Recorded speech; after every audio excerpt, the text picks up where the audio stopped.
Avatar The Last Airbender fans, we need to have a bit of a talk. Is Season 2 of Avatar The Last Airbender on Netflix already in trouble? If you guys are like me, which I know a lot of you guys are, a new story came out last week, and I've been trying to get to it as quickly as I can. I had a bit of a busy weekend, but I finally have been able to look into it, and the implications as well as what this means moving forward is kind of crazy, and so today I'm going to be breaking down this news. We're talking about the showrunner Albert Kim stepping down from Season 2 and 3. There's a lot going on, so as always, before we get going, make sure you smash like and subscribe if you're new here. People say subscribing to my channel is against the rules, but you can bend the rules. You know what I mean? Little bending pun. Maybe I've used that. Have I used that one before? So I think the most interesting thing about this is the fact that a lot of us have been riding high ever since the announcement of Season 2 and Season 3 coming. You know, we had the M. Night Shyamalan movie that we don't talk about, but that was very much a Season 1 adaptation, and now we have a Netflix live, series adaptation that's also Season 1, but we're finally getting Season 2 and Season 3 adapted into live action, and after Season 1,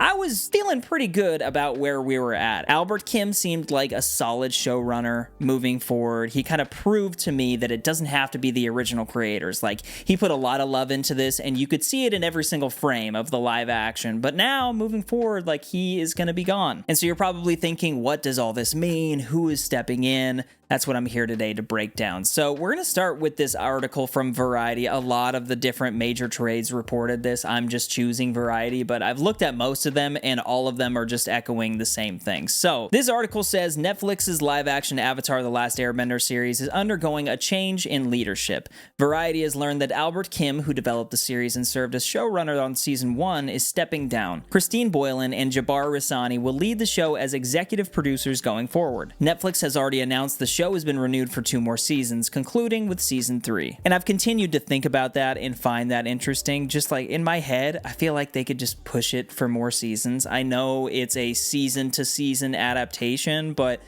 as soon as Aang didn't learn waterbending in Season 1, I very quickly came up with the idea in my head of like, oh, they could just completely do things differently here, take things from each season and really make things their own and stretch this thing out for 4 or 5 seasons. And the penultimate battle between Aang and Fire Lord Ozai could be in like Season 5 or something like that. But clearly a lot of these trades and a lot of people have been saying that it will conclude with Season 3. So that's kind of a bummer, but it's very much to be expected. Just some personal thoughts. But moving on, it says Boylan served as co-executive producer on Season 1 of Last Airbender, while Raisani was an executive producer, director, and VFX supervisor. Kim will remain on board as an executive producer for Seasons 2 and 3. According to an individual with knowledge of the situation, Kim wanted to explore new opportunities following the multi-year development process on Last Airbender, and has signed a deal with Disney to work as an executive producer on the Percy Jackson series, while also developing new projects for the company. Dude wanted that Disney money, I guess. Ho ho!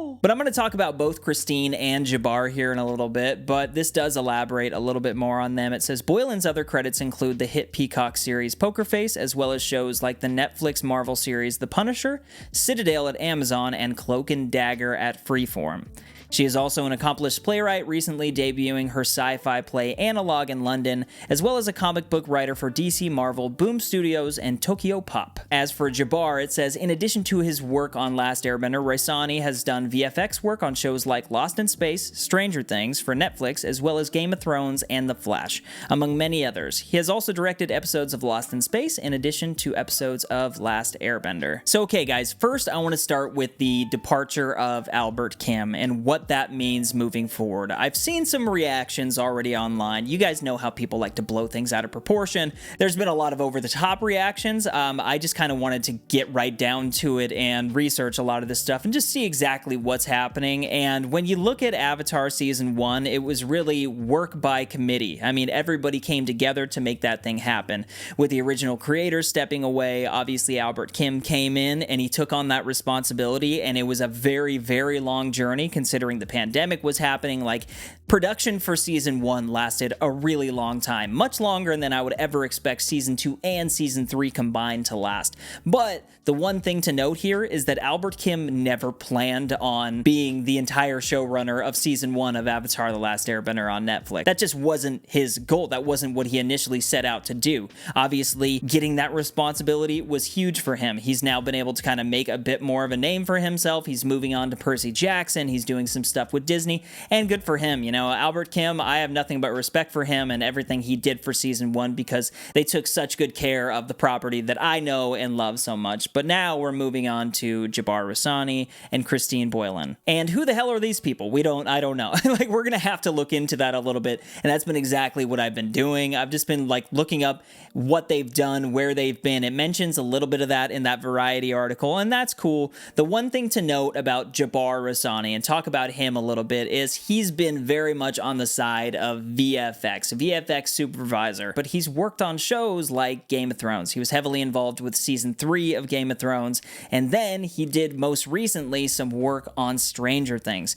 And not just any little bit of Stranger Things. It was season 4 that he was working on. He did episode 7, episode 8, and episode 9, the piggyback. Like, he had a hand, and I know he wasn't solely responsible, but in some of my favorite Stranger Things moments. So that bodes well to me. Another thing that bodes well, it comes from an article that I was digging into with IGN talking to Albert Kim and Jabbar Raisani. And Jabbar Raisani was talking a bit about his fandom. When it comes to Albert Kim, you can kind of see the night and day difference. When they're talking to Albert Kim about the fandom, it very much was something that, hey, my daughter was watching this show. I eventually got into it, and I was like, wow, and I found this appreciation for the world.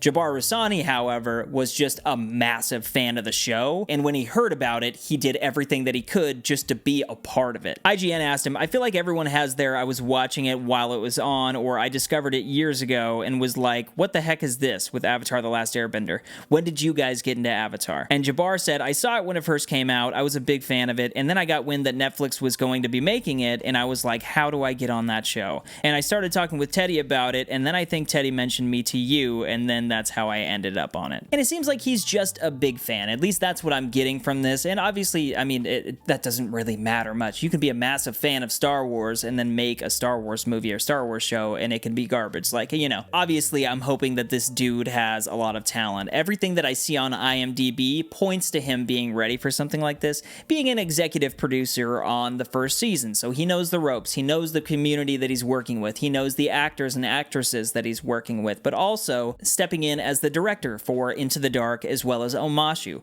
2 phenomenal episodes. Into the Dark especially just nailed a lot of the stuff that I was really hoping to see out of this series.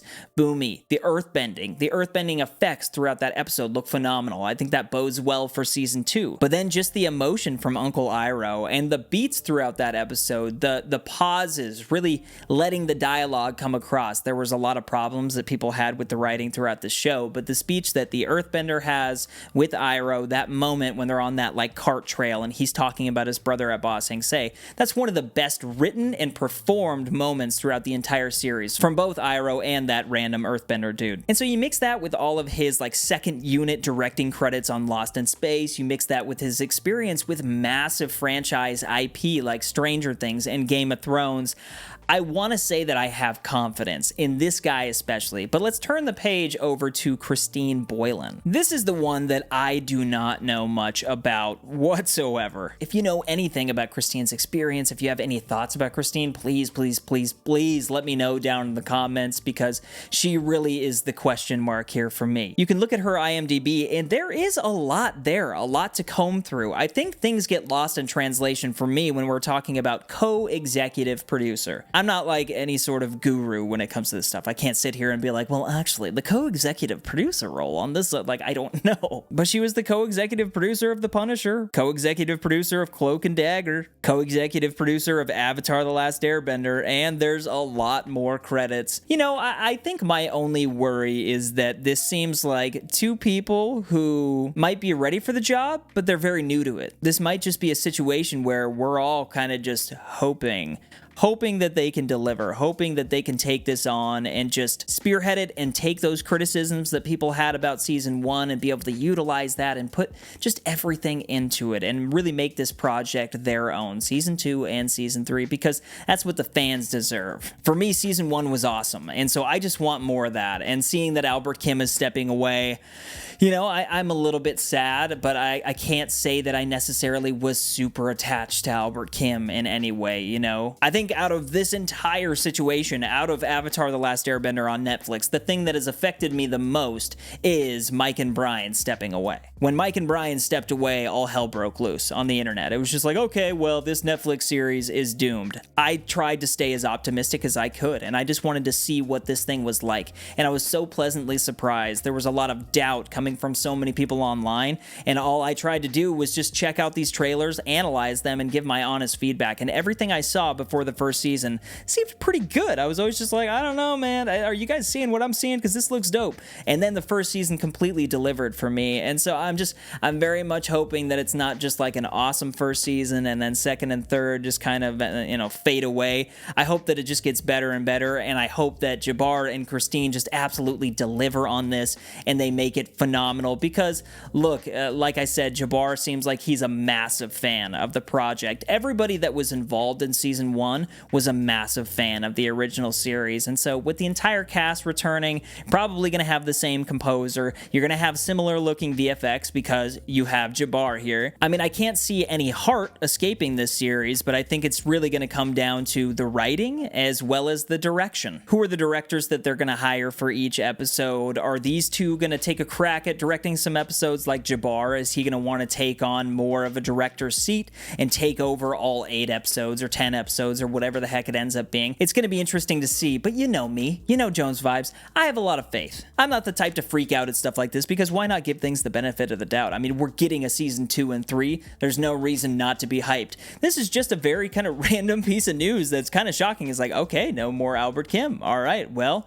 time to get familiar with these new showrunners, and hopefully as things start to come out, you know, I'll be talking about it here on the channel, but hopefully things just keep going in a positive direction, and we're definitely just going to have to wait and see. But yeah, guys, there is a lot of news when it comes to Avatar The Last Airbender just swirling around out there, just floating in the ether, and I'm going to be here to cover it all, as always. As we move through this, I know there's going to be a little bit of change when it comes to season 2 and 3, but I definitely am going to be breaking it all down over here on the channel, so definitely be sure to keep checking back. I am going to be going live. I ran a poll here on the channel, and those of you who participated, I very much appreciate it, by the way, but I basically just asked, you know, if you guys would be down to tune in if I did a weekly Avatar The Last Airbender stream, like if I went live one day a week and just talked about all things Avatar The Last Airbender, as well as some other movie and television news, and everybody's kind of got together, got their thoughts out, we had some fun discussions, and it seems like people like that idea, so I'm definitely going to be doing that soon. I'll keep you guys posted on what that means, what that's going to look like here on the channel. I'm super excited about it, and I hope you guys are excited too. But anyway, what do you guys think about Albert Kim leaving as showrunner? Do you think season 2 and season 3 are doomed?